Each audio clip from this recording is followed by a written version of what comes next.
5, 4, 3, 2, 1.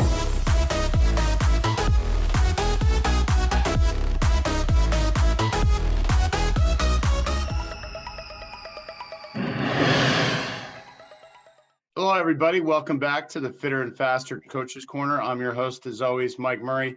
Today, I have my good friend with me, a colleague who I've bounced ideas off for several years now, somebody that I connected with early on during the pandemic to kind of catch up on what each other were doing. McGee Moody, the head coach of the University of South Carolina for many years, who recently announced that he's going to be taking a step back, focusing a little bit more on family life. And I'm just so lucky that we were able to catch you here after what's been a busy couple of weeks for you. I am thrilled to have you on the program, McGee. Welcome. Thank you, man. I appreciate it. And like I said, I enjoy doing this. I love talking about swimming. I love talking about athletes and how to make them better. And I love hanging out and talking with you. So this is kind of the best of all of it. So I appreciate you asking me to be on, and I'm looking forward to the time we've got.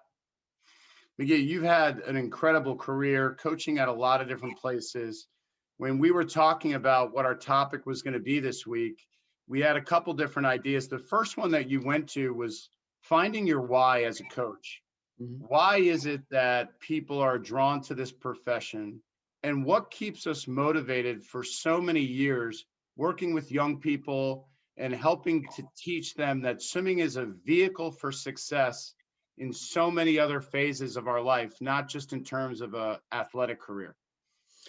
You know, I think the interesting thing about it, when you say find your why, it's so different for everyone. And for me, one of the reasons why, I've honed in on it so much is because mine evolved, drastically evolved over 25 years of coaching, all the way back, to when I was at East Carolina University as a brand new assistant coach, and was given the opportunity there by Rick Kobe to stay on and coach once I finished swimming, to this past year dealing with a pandemic and an SEC program and athletes that were preparing for the Olympics. And that why is very different now than when I was 22 years old. And so I think the interesting thing, and what I like to talk about with this, is the foundational beliefs that kind of laid the groundwork for that why. Even though it evolved, the foundational beliefs that laid the groundwork for that why, and how it changed from just being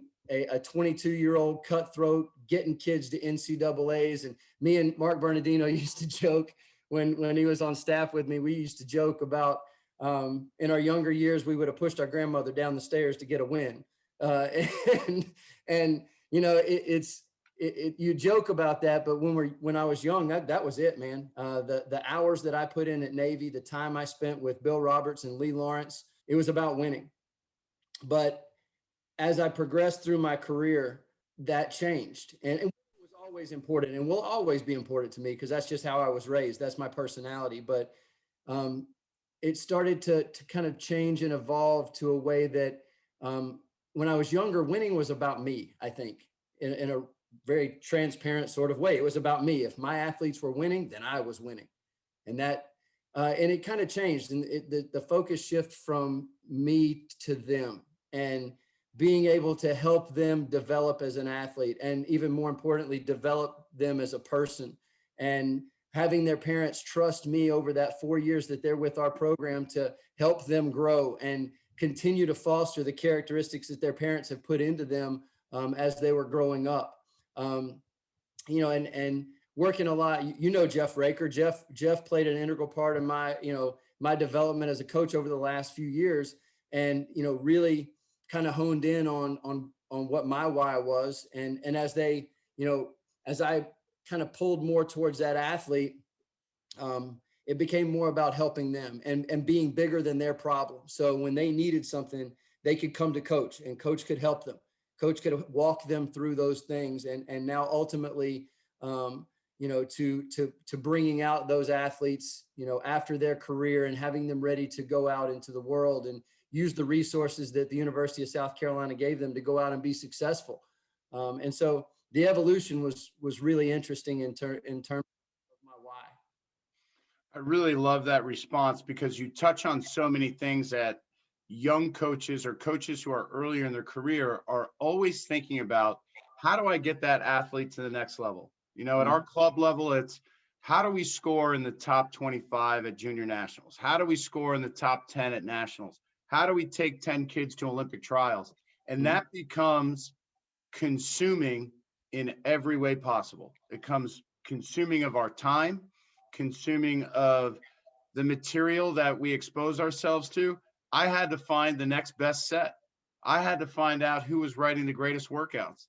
It was less about developing people and more about developing, as my friend Mark Hesse says, the almighty fast swim, right? That's what we're searching for, especially early on. And then you start to realize that becomes a little bit self-fulfilling. All right, we're getting kids to this level. We're kicking butt. We're doing all these great things, but who am I? Who am I to my family? What do I project every day, right? And as I say these things, I know that you're thinking that sounds like Jeff Raker questions. Like who am I projecting every day? And you touched on, you started to become a little bit more reflective and cognizant of that. So what are some steps that help keep you motivated or focused on developing the athletes and not necessarily worrying about the next almighty fast swim? I think the first thing to remember is the almighty fast swim is an offshoot of pouring into your athletes.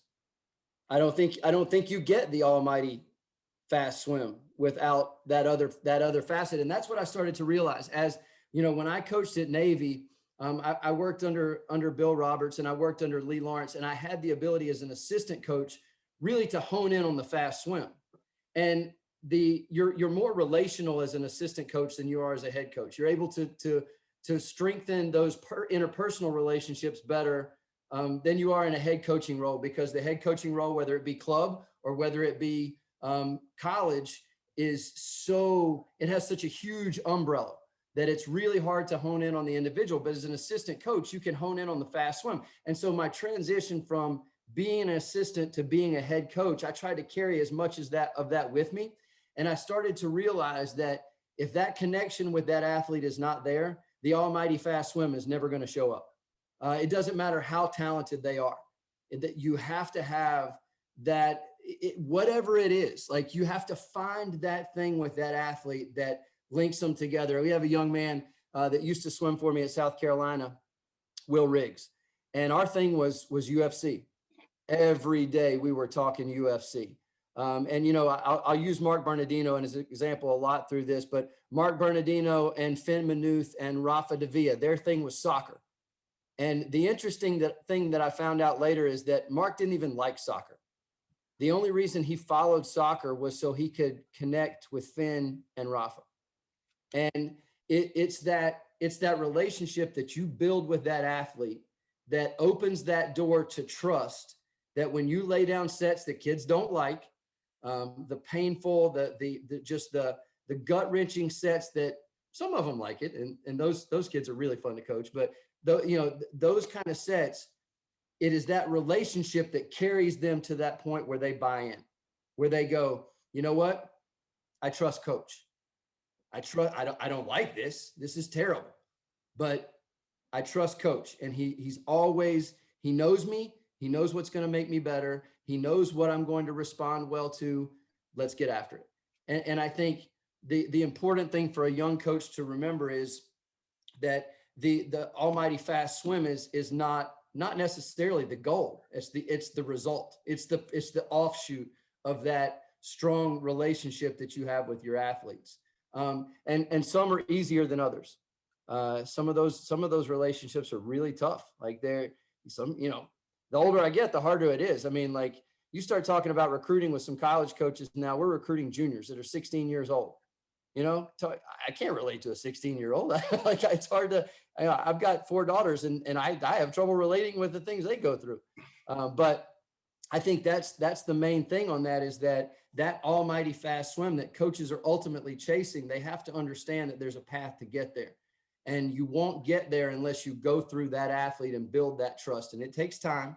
And it takes some ups and downs. It takes some happy moments, and it takes some hard moments to get to that point. You have this tremendous perspective now, looking at your career, all the places you've been, all the great kids that you've been fortunate to work with, all of the great coaches that you've been fortunate to work with. If you're writing a letter to a younger Moody in year one or two of coaching, what's going to be the underlining theme there? Be successful at the things that matter. I love it. Don't waste your time walking down a path that won't be fruitful. That's what I would have told myself at 22, because I felt like I focused on a lot of things that were irrelevant then. And it's funny because throughout my career, I've really kind of laid into these foundations that helped me see what my why was. And the why always changed, but the foundations never did. Thank goodness. There were some things that I refused to sacrifice, no matter how big the job, whether I was a first-year assistant at East Carolina University who had no idea what I was doing, or whether I've been coaching for 25 years, and 14 years in the SEC, those foundations never changed. So I think focusing on and trying to be successful at the things that matter, that's what I would have told myself 25 years ago. And how did you impart some of that perspective on some of the younger assistants that you've had over the years? I try to lead by example. My leadership strategy is one. I don't know if you've ever read the book by Jocko Willink, Extreme Ownership. I have it right sitting on my coffee table right over here. It's might be the best. That one and Dichotomy of Leadership are two of the best leadership books I've ever read. I think my leadership strategy over the years has changed in that I always tried to, when I was a younger head coach, I felt like I needed to have my thumb on everything. And again, it was, not like in an overbearing way, but I needed to be the one making the final call. I needed to be the one making the final decision. And what I started to see, just like that relationship with the athletes, is that the more freedom that you give those coaches, the more ownership they feel like they have, the harder they're going to pour into the program because it's more of their own. And so while that, I teach them how to do their job, and then I let them do it. Look, I hired Mark Bernardino. There's nothing I was going to teach Mark Bernardino. Matter of fact, I learned a lot from Mark Bernardino.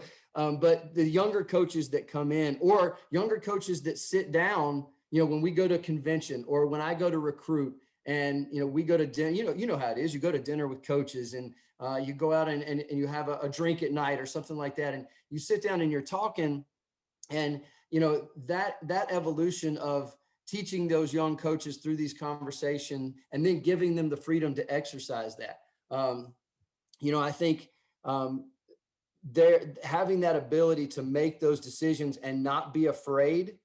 Actually, I was listening to a podcast yesterday. Dan Crenshaw was talking about his staff that works with him in Washington. He's a congressman in Texas. And he had said there's such a fine line in leadership that you need to create an environment where your staff feels comfortable coming to you with anything. But at the same time, they know that when your no is on the table, that your no is your no. Like, that's your final answer. And he said that's a very fine line. And that's where I tried to get to, is that the things that I had to lay down those hard answers on, I would do that. But, in terms of a day-to-day operation, and, Mark Bernardino is going to take that distance group and he's going to run with them. Mike Simpson is going to take that sprint group and he's going to run with them. And I don't need to see every workout that they write out. I trust those guys. And again, it's that relationship that you try to build. If they know that I trust them, they're going to feel a little more freedom to try some new things. And so I think that's a big part of it. And that evolved as well. I learned lessons all along the way of what worked and what didn't work. I learned lessons from the coaches that I worked for of what worked and what didn't work. So I think that's that big thing, the evolution, just as your wisdom increases, that evolution takes over a little bit. It's great to hear how some of your experiences shaped kind of the way that you approached your staff. And, you mentioned Dan Crenshaw, another former Navy SEAL. Those guys are so good at making leadership decisions. And then you mentioned somebody who's very popular in this house and in our life, and Mark Bernardino. And, obviously the job he did with Michaela at NC State was phenomenal. And he was my mentor's mentor. So, you've been really aware of what great people can do for you inside of your program, and not be afraid as a head coach in the SEC to see this amazing free agent who just left this powerful ACC program and say, Mark, come join us. I can move my ego aside and bring one of the legends in our sport onto your staff. What were your athletes' response to that? I mean, I think you got so much respect in our community for welcoming a name like that into your program. To me, I saw it as opportunity. It was never, I don't know. My ego was never, I was never threatened by that. Mark and I, right from the beginning, we've always, Mark is the kind of guy who he's never met someone he doesn't love, get along with, and can have an hour-long conversation with. So Mark and I, right off the bat, kind of struck it off. It was never about my ego. It was about making our program better. And what I saw was, here's Mark Bernardino. This dude's going to make our program better. And I jumped on it. I actually had some conversations with Joel Schenefield. I was at NCAA's, and it was prelims of the women's meet, and I was on the phone with Mark, and I was down in the warm down end of the pool trying to lock him in to come coach with us. And I had like 4 heats before I had an athlete. And I told Mark, I said, bro, we're on a timeline here. I gotta be quick. But it was about opportunity. It was, is this going to make our program better? The answer was without question. And every hire I've ever made has been about that. It's not been about, can I tell this guy what to do? Or can I tell this lady what to do? Or can I tell this young man what to do? It was never about that. It was about, what are their strengths? What are their weaknesses? What are our program strengths and weaknesses? Does one benefit the other? And I think when you evaluate those, Mark and I will have a bond that won't ever be broken. He told me the other day he considers me family. So that's the kind of thing you want from your staff. You want that sort of relationship. As long as you root for Philly sports, right? You'll get along. Right. Let me tell you something. You knew how Monday's practice was going to go based on whether or not he walked in a Phillies jersey on Monday or not. You knew that every week. Talk to me a little bit, McGee, about how you started to balance, your responsibilities as the head coach of a major program in a major conference, and being a father and a husband and somebody who I know is deeply rooted in faith. Yeah.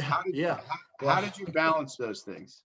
It's funny you said that, because when you and I started talking about this, I went back and I have a piece of paper here that is now 15 years old.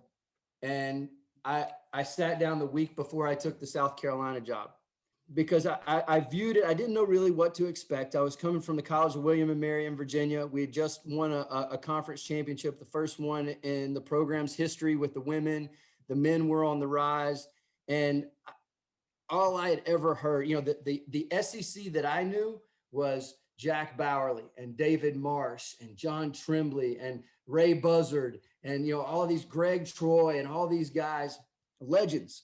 And that was the SEC that I knew.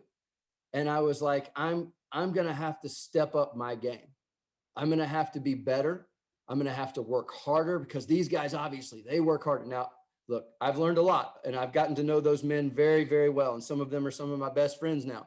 And I know that they would look back on their career and say very much the same thing. When I went into this, I was like, I got to be better. I got to work harder. I got to go. No sleeping. I've got to recruit. There's people somewhere that need to talk, and that was my mindset. However, there were some things that I was not going to compromise. And I wrote them down. And this is that sheet of paper right here. I don't know if you can read it. But it says non-negotiables. I'll never sacrifice 1, my faith, 2, my family, and 3, my morals. And then down below it said to win in this job. And I've kept that with me for forever, since 14 years ago. It's been in my office and in that order. And by faith, I mean, that's where I anchor my hope. So, when I say, oh man, I hope we get through this week, I'm not just throwing a wish up to the stars. That's where my hope is rooted. My family, which is the most important thing on this earth to me, my wife and my 4 daughters, and then my morals, meaning I'm not going to break rules. My family didn't raise me that way. I'm not going to cheat. If we're going to win, I'm going to do it honestly. And those were the 3 things that I refused to compromise. And so that was my groundwork for stepping into the job at the University of South Carolina. That was the foundation that I was going to operate off of. And there might be some things that were added to that list or moved around, but those 3 never changed. We were gonna run a clean program. We were gonna do it by the rules. If there was a question of whether or not something was ethical, we wouldn't do it. Like, it just wasn't gonna happen. And then my family is coaching is time consuming. This, and I'll be honest with you. There's always that thought of the club coach and the college coach, thought process. They're both, in my opinion, some of the most stressful jobs that you can have. And they're different in that, I'll be honest with you, I don't know how the club coaches do it, man. You guys are on the move every weekend of the year. I don't know how you do it. And the flip side of that is with college coaches, we're recruiting all the time. We're on the phone, or we're at a club, or we're at a meet, or it's always going on. And so my family, honestly, that's all they've ever known. I mean, my wife married me. I was a coach. So that's all she's ever known. But, it started to, I had to really keep that in check. And there were some times where I had to pull myself back and go, okay, I'm getting in this too deep. I'm starting to be blinded by that goal of the almighty fast swim. And, my oldest daughter is 21 years old, and I've been home for 2 of her birthdays. And it will stop you in your tracks when you think about that. And I remember having the conversation with Greg Troy, and Greg told me one time, this is right after he retired. This is literally 4 days after he retired. And I said, what would you have done differently? And he said, without hesitation, he said, I would have taken 1 weekend a month off completely. I would have gone off the grid, and I would have spent it with my family. And he said, I feel like I miss my kids growing up. And he said, that's not okay. And he told me, he said, look, don't do that. And I think that might've been really a point in my life. That conversation was a point in my life where I was like, you better be hypersensitive to this, because you'll never get this time back with your kids. Like, once it's gone, it's gone. Like, you don't get that again. You can complain about changing diapers all you want. You don't get that time again. So that to me was something that always struck with me. But those 3 things were my foundation, man. That's where I started the University of South Carolina job and started trying to build off of those 3 things. That Greg Troy story is something that he shared with me too. And, it's something that I'm trying to get to the point where we can do that here. And, you just met Dan Burke, and I think he'll be a big part in helping us get to that point. But right. It resonates deeply with club coaches, and it's a perfect segue into our next question, which you and I talked about in pre-production. Here you are, you have this wonderful career for so many years. You've been on U.S. national team staffs. You've had athletes compete at the Olympic Games. Now you're stepping back from coaching. What does that look like for you? What went into some of the thought process there? You're very well liked by everybody in the swimming community, and it's been such an integral part of your life. Where is this journey taking you now? I don't know. I think what it was, and I'll just kind of tell you how I came to this point is it started a few years back. And I remember thinking, I sat down and talked with my wife, Monica, and I said, I don't know how much longer I can keep up this pace.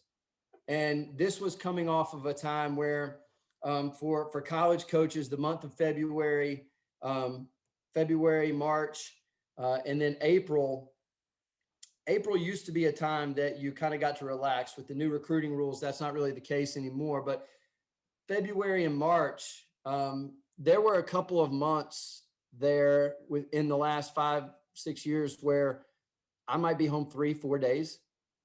And it was taking a toll on my wife, and my kids were missing out and I was missing out. And I remember our conversation, and I said, I don't know how much longer I can keep up this pace. And that was kind of the starting point for me saying, okay, I need to really evaluate where I am. We came into this year and the pandemic knocked everybody for a loop. Just thinking back to this time last year, and honestly thinking back to, January of 2020, how naive we all were as this all started. But the things that coaches have had to face and undergo, we had to reimagine everything about our sport. Mike, I saw videos of you, man, standing out on a pool deck with snow. I saw you out in a boat so your kids could train. Like, we had to reimagine everything about how we operated. And it's exhausting because, half of the decisions that you make are wrong. And then from those decisions come 25 more questions that have to be answered. And you wanted to be that anchor point. Like for me, I wanted to be bigger than the problem for my athletes, right? So that was my why. And I couldn't provide that for them. And it was exhausting. And so went through last year and then came into the college season, and, everybody dealt with COVID shutdowns and canceled meets and altered meet schedules and new practice protocols and all these different things. And, we get to our men's SEC week, and our men had not had an issue all year long. No problems. 48 hours before we're supposed to leave and go to our SEC meet, we have 3 guys test positive and 7 guys are out for close contact. And I was at the women's meet, and I just remember feeling so deflated. Like, everything that these kids have been through, everything that they've had to face. Why now? Why this? Why did this have to happen? Like, we do the best we can. And then coming back from that into the point where I really started to evaluate, can I keep moving forward with this and do it in a healthy manner? And I actually sat down with my AD and my associate AD, and we had a conversation. And my athletic director is Ray Tanner. Ray was the baseball coach here at South Carolina, won 2 national championships in 2010 and 2011, played for a third in 2012.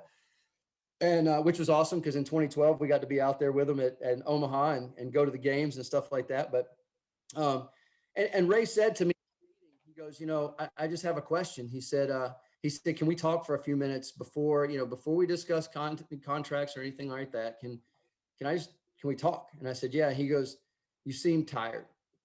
My ego did kind of step in a little bit in that moment. And I said, whatever, man, I'll tell you when I'm tired. I'm not tired. You don't tell me when I'm tired. I'll tell you when I'm tired, kind of go that route. But I started, I was like, nah, I'm okay.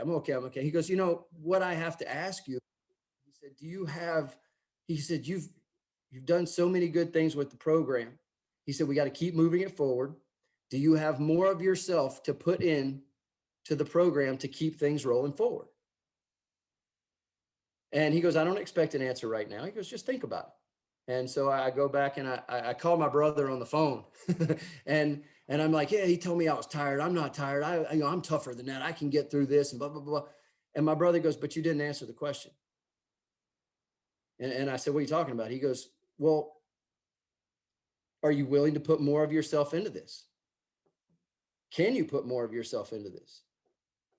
And that one kind of stopped me in my tracks because I didn't have an immediate answer. And for the first time ever, I didn't know the answer to that question. And so I thought about it, and I went back in and I sat down with Coach Tanner and Chance Miller. And I said, I think you're right. I think you're probably right. I don't know that I do. And maybe I do, but I'm not willing to step deeper into that space, because if I go deeper into that space, I don't know what that does to my family. I don't know what it does to my health. You know, I don't know. And so then the conversation became, okay, so what's next? And I think I needed that conversation, and I needed that outward perspective from Chance and Coach Tanner to help me see kind of what I maybe I knew deep down was that, look, you're getting dangerously close to a line where you don't want to cross over that line. And that's when I said, okay, look, go back to my 3 foundations. I will not compromise my faith. I will not compromise my family. And if I take this step, I'm compromising my family. If I take this step, I'm compromising my health.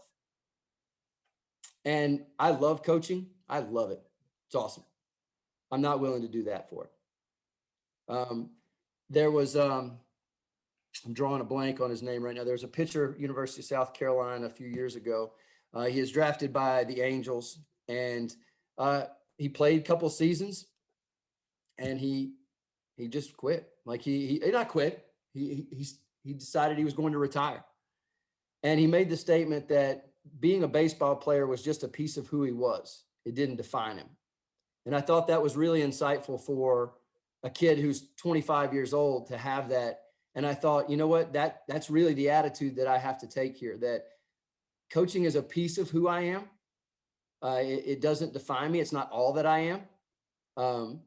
You know, so that's kind of how all of this unfolded, and where it leads, I don't know. I have some opportunities, both, you know, I actually have some opportunities outside the coaching world that allow me to consider or to continue to do things that I think coaches excel at, and that's strategy and relationships. So I think that could be a pretty interesting thing, but we'll kind of continue to see how that unfolds. But yeah, I mean, that was kind of how the story went, man. Was I just had to honestly I had to be honest with myself. I had to be honest with what I was willing to do, and I had to revert back to this piece of paper here and really evaluate whether or not I was hanging on to that, or if I was willing to kick that to the side, which I'm not. It's such an important story, your story, for coaches to hear, because at a moment, and you described it beautifully. I mean, Dan's going to have a field day with those 3 minutes. You described it eloquently and beautifully, and it's a hard decision to make, because as coaches, we have this idea that we outwork everybody, and that's what makes us successful. Yeah. So number one, the first time you're hearing that from your AD, you're like, how could anyone think that I'm tired, right? We're exhausted. Yeah. I've been tired since I was 22, Mike. It's nothing. Yeah, we're exhausted, you know. And then to have the ability, after you talk to your brother, and I know that, you know, he travels all over, and he's got a great background in leadership in a lot of ways. To give you that perspective and take pause, you know, Samantha Arsenal Livingstone, who I know you know who she is. She was a great athlete, swam at Georgia. She says, breathe, reflect, respond. And you did that. And that gave you this awareness that, you know what, I got to get back to my core values. I have to reevaluate and then come to that decision. How did you lean into your family to help you throughout this process? You know, it was funny. My girls, you learn real quickly that your daughters, they don't care. They don't care how many wins I have. You know, my youngest daughter, she's my swimmer, and she loves the ladies on our team. They are icons in her eyes. Like, you know, she looks at the Meredith Vays and the Emma Barksdales and the Aubrey Higgs like they are next level, and they are. But at the same token, when I come home, they want dad. Like they want me. They don't want coach.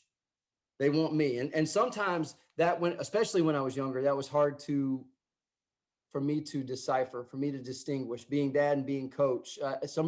Sometimes it rolled over, but you know, when we were having this conversation about girls, you know, dad may not be coaching anymore. My youngest daughter had a swim meet coming up, and I went through, and I was worried this is going to devastate her. Whitney lives for South Carolina football. She loves the football game. She loves the sideline stuff. And I was like, this is going to destroy her. Like, you know, and so I'm talking to her, and I said, look, I said, you know, I said, I could take a step back, and, you know, maybe I could take another coaching job that was a little less stressful or a little less in the spotlight. I said, but that's going to require you guys to move. And I said, I don't want to do that. I said, you know, you guys have always been at the mercy of my job. And I said, you know what? Now it's time for you to be in the spotlight. And I'm going to make some decisions for you. And so I'm going through this big, long spiel with my daughters, and my 12-year-old looks at me and she goes, does this mean you're going to be able to go to my swim meet this weekend? And I said, yeah, baby, it does. And she goes, awesome. And that was it. Like, she didn't care. Like, she just wanted dad. She wants dad to be at the swim meet. She doesn't want dad. She doesn't want coach at the swim meet. She wants dad at the swim meet. She wants to come out and be able to tell me it was the best time, and for me to give her a hug, and that's it. Like, and so that I kind of leaned into that, and I thought, okay, you know, they're good with this. And my wife she's always the voice of reason in this whole thing. And, you know, she's like, if you step away, are you going to be happy? You know, what if you're not? And she really kind of puts all this into perspective and made me answer a lot of hard questions. And I think ultimately every move we've ever made as a coach, and now, you know, any move that I'm making, you know, possibly without coaching, is she's just said, you're my husband. And, you know, I didn't love you because you were a coach. You know, I loved you because you were you. And so I'm unbelievably lucky in that sense. But I really did lean hard on my family to get me through this, because you said something a minute ago that I think is really important. But it wasn't a hard decision. Like, it's hard to manage. Does that make sense? Like, the decision part was easy. Dealing with the aftermath is what I struggle with. Like, you know, you have this role as coach, and you have the daily interactions with the athletes, and those changes were a struggle for me. And, you know, it was made a little bit easier, just the number of people that reached out, and coaches and swimmers and former athletes that sent text messages and letters. And I got a video from 5 or 6 of my swimmers that was so good. But, you know, it really, you did have to have that support system, those people that I could lean on. And I knew that that my family, you know, this was a good thing for my family. This was going to allow me to breathe, allow them to breathe. You know, I don't have to travel all the time now, which is so good. So I don't know. My wife might disagree with me, but I don't know.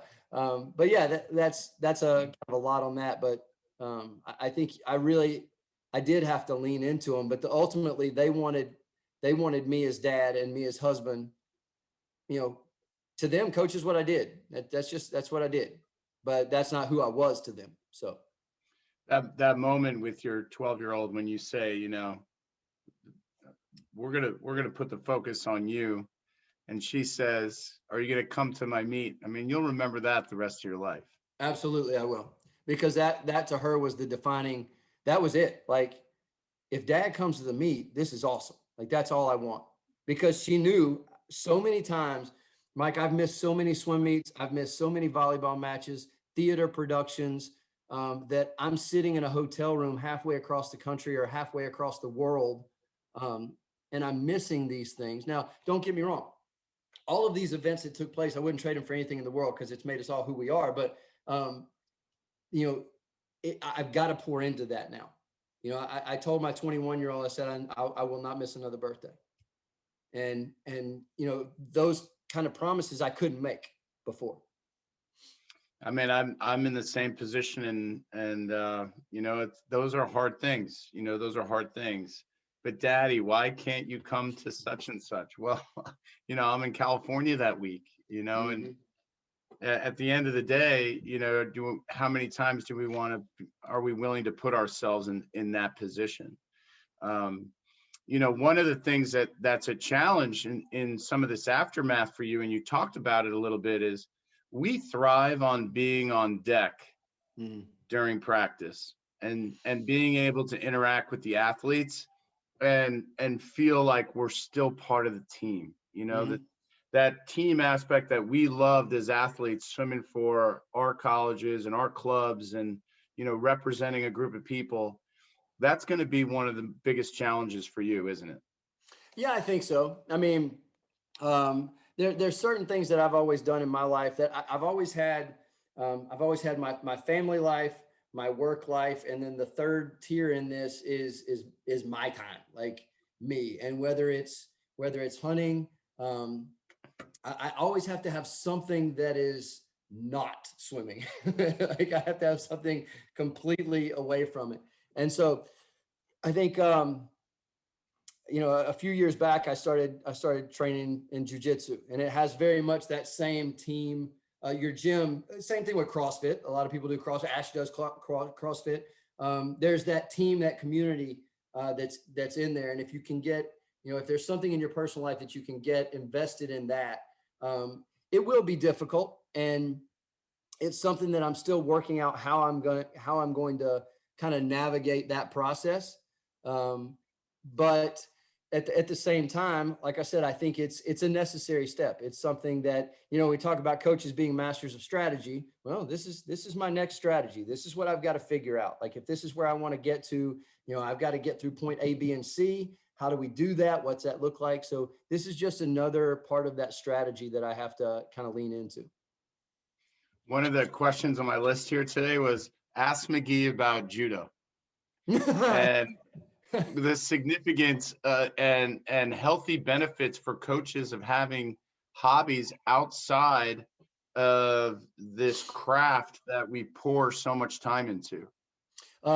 Yeah, it's Brazilian jiu-jitsu is what I train. And it is to me, it's important. Like you have to have, distraction is not the right word, but you have to have somewhere to pour yourself. And to me, that's got to be physical activity, because that's the only thing that's going to keep us healthy and keep our stress level down. Now, my personality is a little different than most. Like I have this mentality of progress through pain.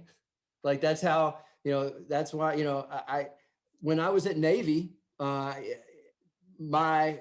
I did on the side was I was a firefighter, and I wanted that challenge. I need something that is constantly going to be physically and mentally demanding, because that pulls me away from the job side of it for a little bit. And so now with jiu-jitsu, that man-to-man competition, that one-on-one competition, I'm going to be better than you. They're going to be better than me. Learning new stuff every day, being humbled every day, literally every day. I go to that gym, and today I spent an hour and just got beat half to death. But you come out of there, and that progress through pain takes you to a next step. And again, that culture at that gym is a kind of a shared suffering type culture. And that's where those bonds come from. I learned that from the military. I learned that through firefighting. I learned that shared suffering. Whenever you go through something, and I guess this is a lesson for coaches too, maybe, whenever you go through something that's a struggle and you come out the other side, that brings a bond, right? So like you think of training trips you take with your team. What are the things that you think back on? It's not the recovery practices. Like it's never the recovery practices. It's the 31s long course off the block as fast as you can go on 2 minutes and half the team was throwing up before they were done. Like it is the struggle that creates the bond. And so, those kind of cultures that alongside with jujitsu is been something that's kind of helped me cope, and is on so many levels. It's good, but not just, I mean, obviously not everybody has to do that. But you got to stay active, because there's really no way to keep the stress of being a coach in check. Otherwise, you can try to shut it down and sit and watch a movie at night. It's not, you've got to have that physical activity that's going to keep your body healthy and keep you around a long time for your family and your team. McGee, what are some things and strategies that you've done along the way of your coaching career? Obviously you had your foundational principles, but just to create some healthy boundaries between work-life balance. I think I'm a planner. I have to have a plan. And I think that's honestly, just being very transparent, that's why this past year has been so difficult for me. Because as well as I do, there is no plan. 2020 was the planless year. You laid down a plan, it was going to change before you finished writing it down. And so being a planner, I needed to know what these next steps look like. I needed to know what I could control, what I can't control, my time, what was available, my family, what their time was, what their time, everything. I needed to be able to see those things laid out. And to me, that was a big part of it is if you really are, you have a plan, you have a timeline, you have a schedule, and you hold to that schedule. I'm not saying just be psychotic about it, but I mean, if like when I would go home at night, there were 2 nights a week that I would do recruiting calls. For the rest, and this is the same thing for my staff. They kind of handle things a little bit differently, but when the second practice of the day was over, work was over. Like we were done. And that didn't matter if practice ended at 3 or if practice ended at 5:30 or 6 o'clock. We were done. We were going home. And so kind of holding that. So I know when you go home, this is family time. And even on those days I had recruiting calls and things like that, structuring that to where there was still time. And then trying to be cognizant of providing time for my wife, if she wants to talk, and then what that actually means. That means I listen, which is pretty paramount. I learned that a long time ago. Like our conversations, when time is crammed like that, I need to shut up and I need to listen, because I'm going to learn a lot more about my wife by listening than I am by talking. So, that to me is one of the best ways to do it, is to really be intentional about what your day looks like. And you create that time. And when I got to a place where I didn't feel like I could create time for my foundational beliefs, that's when I had to really question, okay, should I continue to do this? Right. And it sounds like that created a framework that allowed you to make some decisions that kept you motivated and kept you being successful along the way. Yeah. One of the things that I wanted to ask you, McGee, is, now that you have a little bit more perspective and you're understanding, what this next stage of your life might be in terms of new opportunities and things like that. What have you learned from coaching outside of, the great relationships that you had? What have you learned from coaching that you think you'll take into the next phase of your life? Being a coach qualifies you to do pretty much just about anything. And I've learned this in the last few weeks by talking with people that aren't coaches. When you think about the scope of everything that you do, Mike, you do the job of 10 Fortune 500 companies, all wrapped under the Victor umbrella. And when you look at that, I don't think coaches appreciate that enough. I think we feel like we're coaches and that's all we can ever do. And that's not true. Like the things that you do, budget management.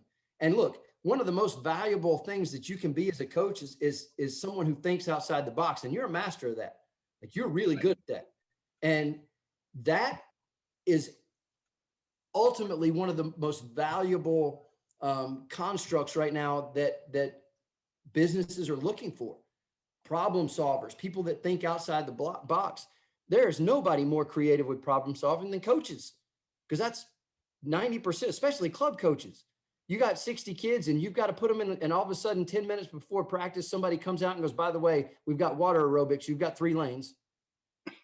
You have to be someone who thinks outside the box and can work on the fly. And so I think understanding that what we do as coaches, the skills that we accumulate open doors. Now, that doesn't mean you just run and get out of coaching. That's not what I'm saying. I'm just saying that I think a lot of times we miss that. We just think we coach on deck, we write our workouts, and we move on. And that coaching, and this as a head coach, and especially, coaching a head coach of a club or a head coach of a college program, the coaching part of it is honestly a fraction, small part of what we do. There's so much dealing there, in college coaches, there's politics, and club coaches, there's dealing with boards and parents, and then college, there's recruiting, and clubs, there's travel, and there's coaching, anybody from 8 years old to 18 years old, and the wide variety of personalities that you have to have as a coach to interact and be effective with each of those age groups. Like there's so much value in what we do in the real world that I think a lot of times we don't understand until it's time to take a look and really step into it. But man, coaching has laid the foundation. You can do just about whatever you want to from there. So many skills that you acquired, over time. And I talk about this with David Arluck all the time too, just doing some of this stuff, like the skills that you pick up along the way. It's pretty incredible in a life of coaching. Yeah. You've had the foresight to work with some great professionals that have helped your team. And one of them is Jeff Raker. Mm-hmm. Jeff, has also worked with my daughter's team at Denison, and Greg Perini. What inspired you to reach outside of the program, think outside the box, and bring an executive leadership coach on deck to help your team? Well, it's something I had been thinking about doing. And when I hired Mike Simpson, Mike was the head coach at Gardner-Webb for 19 years. And it was kind of a very similar situation to Mark Bernardino. I looked at Mike as someone who was going to come in and have an immediate impact on our program. Mike had a history of coaching sprinters. We had kind of gotten this stigma of being a distance-based program. And that, obviously we had a lot of success with our distance groups. And then, I wanted to take that and try to bring this other side up to speed. And I said, okay, I'm going to go get Mike. Well, Mike comes in, leaves Gardner-Webb, comes to South Carolina. And, we start talking about things we want to do. And he was like, hey, you're talking about this. I want to introduce you to this guy. Mike had worked with Jeff Raker at Gardner-Webb, and Jeff had worked with multiple sports at Gardner-Webb. And so I reached out to Jeff, and the conversation started, and I knew right away, I was like, okay, this guy's a difference maker. Like he's going to help us grow as a team. He's going to help us learn each other, which that was one of the most valuable things ever is how he can help you interpret a person's personality and find that way to connect with them, and know how to interact with them. Like, you can identify the kids that, I got some kids on my team that I could just blow up, and I could, you're not getting it done. You're not doing this. You're not doing this. And they would look back at me and go, I'll show you. And on we'd go. I have some kids that if I took that same approach, they're shutting down and they'll never listen to me again. And what Jeff did was he helped me identify these kids before those opportunities ever showed up. And so I knew how to address each individual. I knew how to best connect with the team. He worked with our staff and how to work together as a staff, and to move forward as a staff. So he was a very valuable asset. And I highly would recommend him to any coach that's sitting here listening right now, individual or staff, either way. I worked with him individually. Kevin Swander, my associate head coach, worked with him individually. Mike worked with him all the time, and I think that environment that he kind of helped us foster kept taking us forward, and just brought a new way to think about leadership, leadership through questions. He's getting ready to do a webinar, I guess, for the CSCAA convention. And one of the topics is leadership through questions. And it's brilliant when you listen to it. So I highly recommend him. He's a difference maker, can help you see really where your weaknesses are as a leader and what you need to pour into to be more effective. And coaching or not coaching, he's somebody that I will continue to use to make me better. Absolutely, I agree with all of that. One of the things that he really helped me with is he helped me understand, like, wait a second, Mike, this is not a team issue. This is not an athlete issue. This is a Mike Murray issue that we got to spend some time on. Like, he'll I didn't humble want to you hear real that when he quick. told me that. I was like, oh, whatever, man. It's not mine. I can't be me. Yeah. He'll humble you real quick with that. So Absolutely. I agree. All right, McGee, we're going to some quick fire questions now. Sure. All right.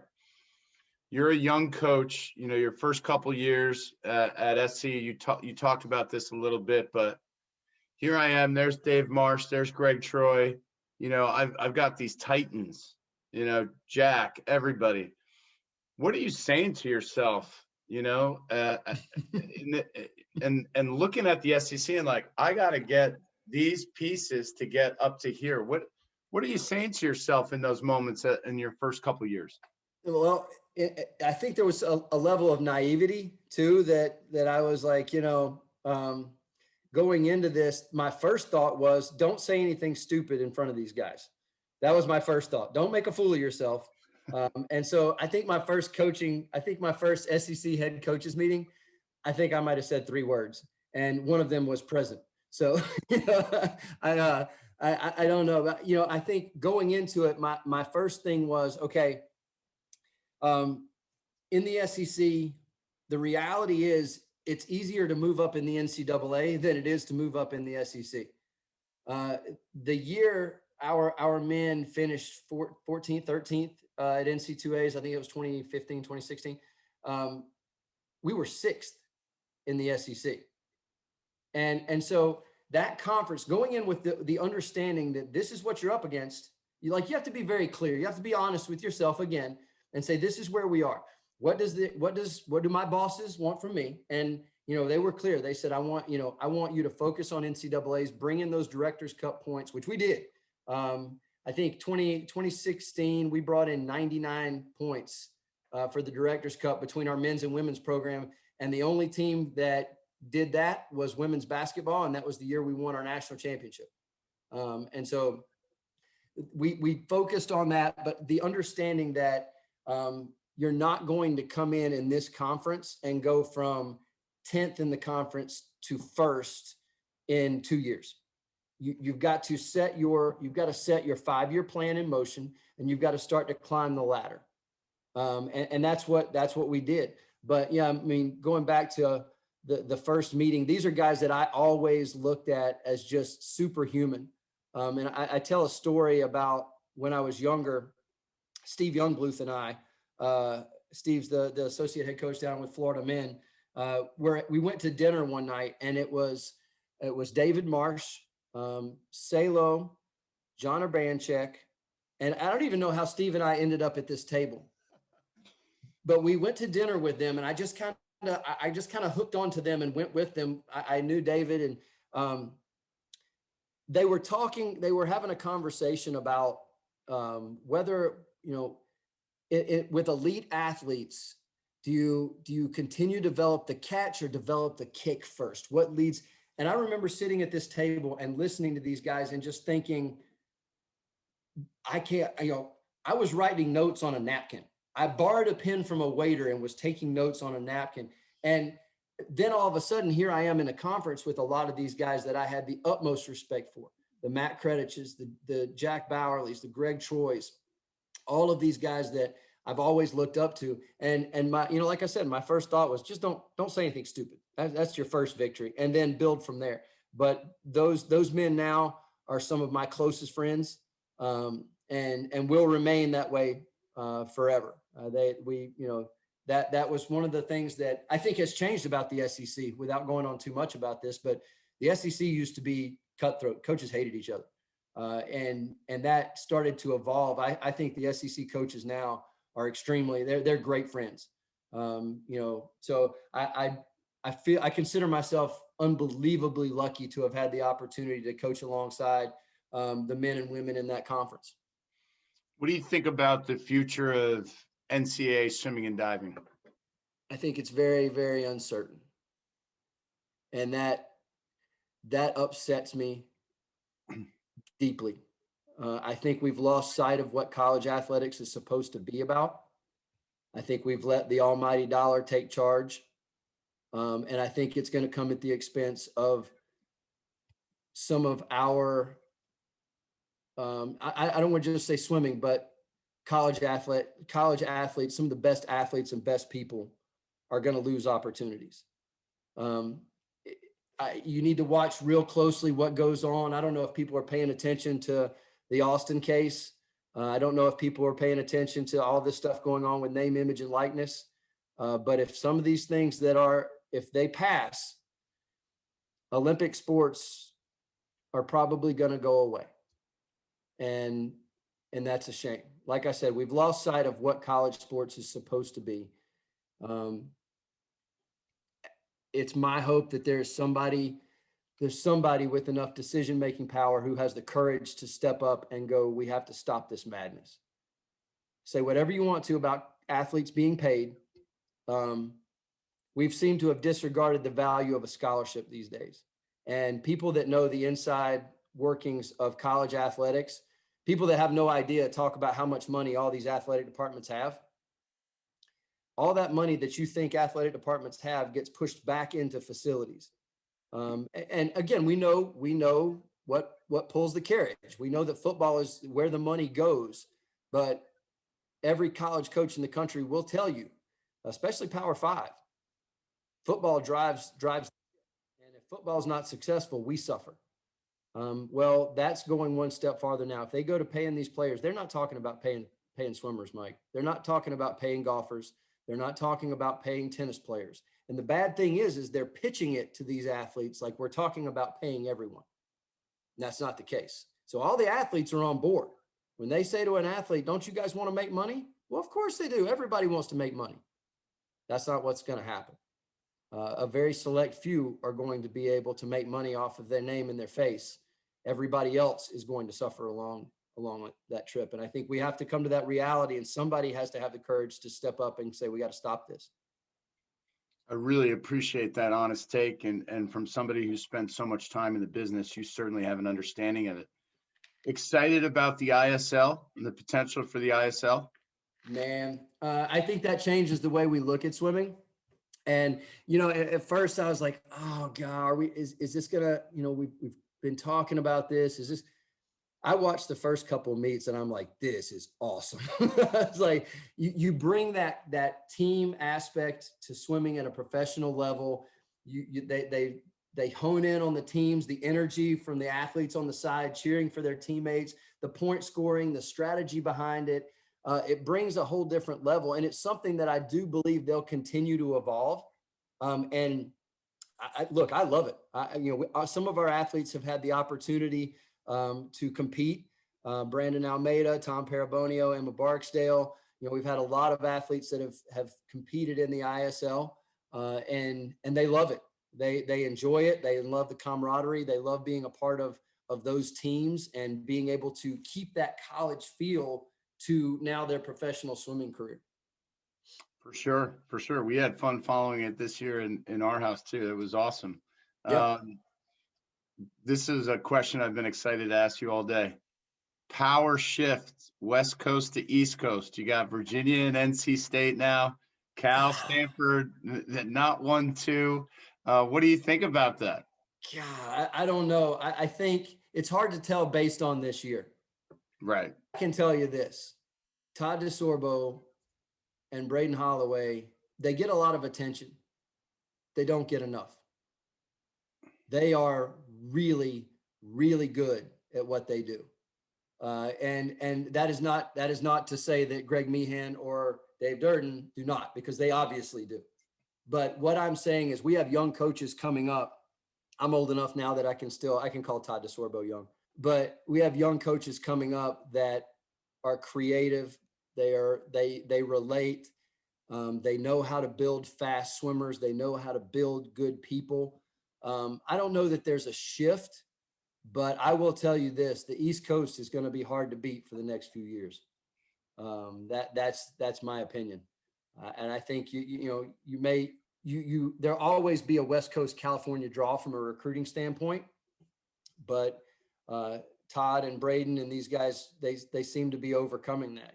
Matt Kredich at Tennessee, they bring people in there, and Matt can take an average athlete and make them world class in no time. Yeah, I don't know, East Coast maybe, but I think it's hard to say that off of this year, because everybody was held under so many different protocols and regulations, and California being under strict COVID rules, that made everything difficult for those men and women out there. So, but that takes absolutely nothing away from Virginia, nothing away from NC State. What they did was phenomenal.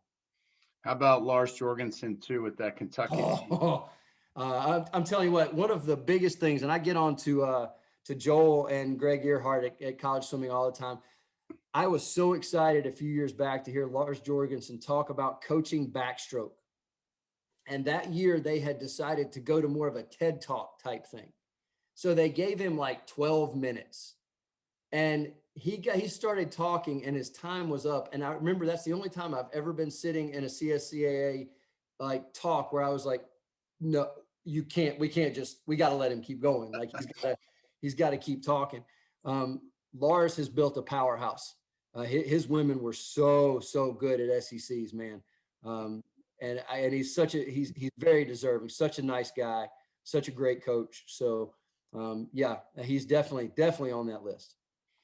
McGee, what do you think? Tokyo, does it take a sub 21 second performance in the men's 50 free to win the gold medal? Without question. I love it. Does that 8-minute barrier go down for the first time in the women's 800 free history? I'm going to say yes.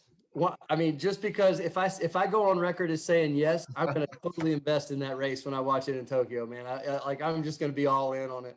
But yeah, look, I mean, the way swimming is going, yeah, I mean, the new things that we're coming up with and different ways to train, absolutely. I think 8 minutes goes down, and I honestly, 20 point, I think I might even go out on a limb and say maybe 20 point to make the medal stand. We've had a couple guests say that too, so that's right on par. McGee, you and I could geek out on this all day. I so appreciate your time. This episode of Coach's Corner is going to be available tonight or early tomorrow morning. We'll get it out to everybody. I really appreciate your story, the perspective that you shared. And, you have such a unique story now in this next phase of your life. And I think it must feel so good to be in the position you're in right now. You're very comfortable in the decisions that you've made. I am.